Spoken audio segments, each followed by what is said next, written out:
गोनाडेल F किस मकसद के लिए इस्तेमाल होती हैं, इसके क्या फ़वाइद हैं, क्या डोजेज है, तरीका इस्तेमाल है, किन हजरात को खानी चाहिए, किन हजरात को नहीं खानी चाहिए और ये किस मेन मकसद के लिए इस्तेमाल किए जाते हैं, मुकम्मल रिव्यू लाया हूँ इस वीडियो में। वीडियो को मुकम्मल देखिएगा।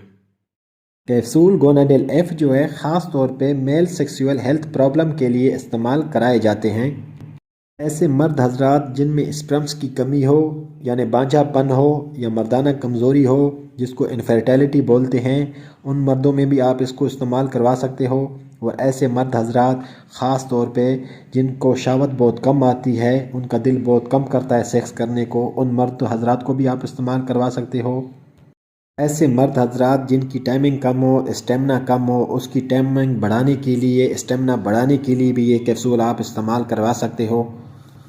ऐसे मर्द हजरात जिनको ख़ास तौर पे टेंशन हो, स्ट्रेस में हो या डिप्रेशन में हो, उनका शहावत की तरफ मूड नहीं बनता, दिल नहीं कहता सेक्स करने को, तो ऐसे मर्द हजरात को भी आप इस्तेमाल करवा सकते हो। और ऐसे मर्द हजरात ख़ास तौर पे जो हार्ड वर्क करते हैं, सख्त काम करते हैं, बहुत ज़्यादा थक जाते हैं, उनका फिर सेक्स करने का मूड नहीं होता, तो ऐसे लोगों में भी आप इसको इस्तेमाल करवा सकते हो। ऐसे मर्द हजरात ख़ास तौर पे जिनका उज़्व तनासुल में तनाव बहुत कम आता है, जिसको हम कहते हैं डिफ़िकल्टी टू मेंटेन इरेक्शन, तो ऐसे मरीज़ों के लिए भी आप इस्तेमाल करवा सकते हो। इसके साथ जो है उज़्व तनासुल का तनाव बरकरार रहता है और फिट हो जाता है इसके इस्तेमाल से।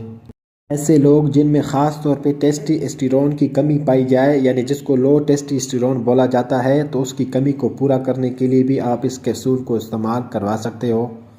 अगर कोई ऐसे कपल हैं जिनको शादी को कई साल हो गए हैं लेकिन उनको औलाद नहीं हो रही स्पर्म्स की कमी की वजह से, या स्पर्म जो हैं बहुत ज़्यादा वीक हैं, तो उन कंडीशन में आप इसको इस्तेमाल करवाओ तो इंशाल्लाह अल्लाह ताला आपको औलाद की नेमत से नवाज देगा। उन कंडीशन में भी आप इस्तेमाल करवा सकते हो इसको। इसका बहुत बेहतरीन रिज़ल्ट है इस मसले के लिए।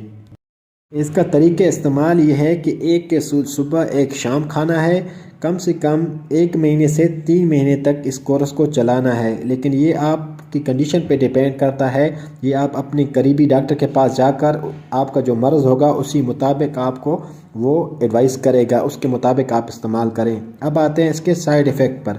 इसका साइड इफ़ेक्ट इतना ख़ास नहीं है, यही हो सकता है कि पेट में दर्द हो सकता है, चक्कर आ सकते हैं, उल्टी हो सकती है या मैदे में दर्द पड़ सकता है, ये इसके ख़ास साइड इफ़ेक्ट हैं। इसके अलावा कोई ज़्यादा साइड इफ़ेक्ट नहीं है। अगर आप लोगों को ये वीडियो अच्छी लगी तो काइंडली वीडियो को लाइक कर देना, चैनल को सब्सक्राइब और बेल आइकन को भी दबा देना, ताकि आपको मज़ीद इस तरह इन्फॉर्मेटिव वीडियो मिलती रहे। मिलते हैं फिर नेक्स्ट वीडियो में। अपना ख्याल रखिएगा, मुझे इजाज़त दीजिएगा।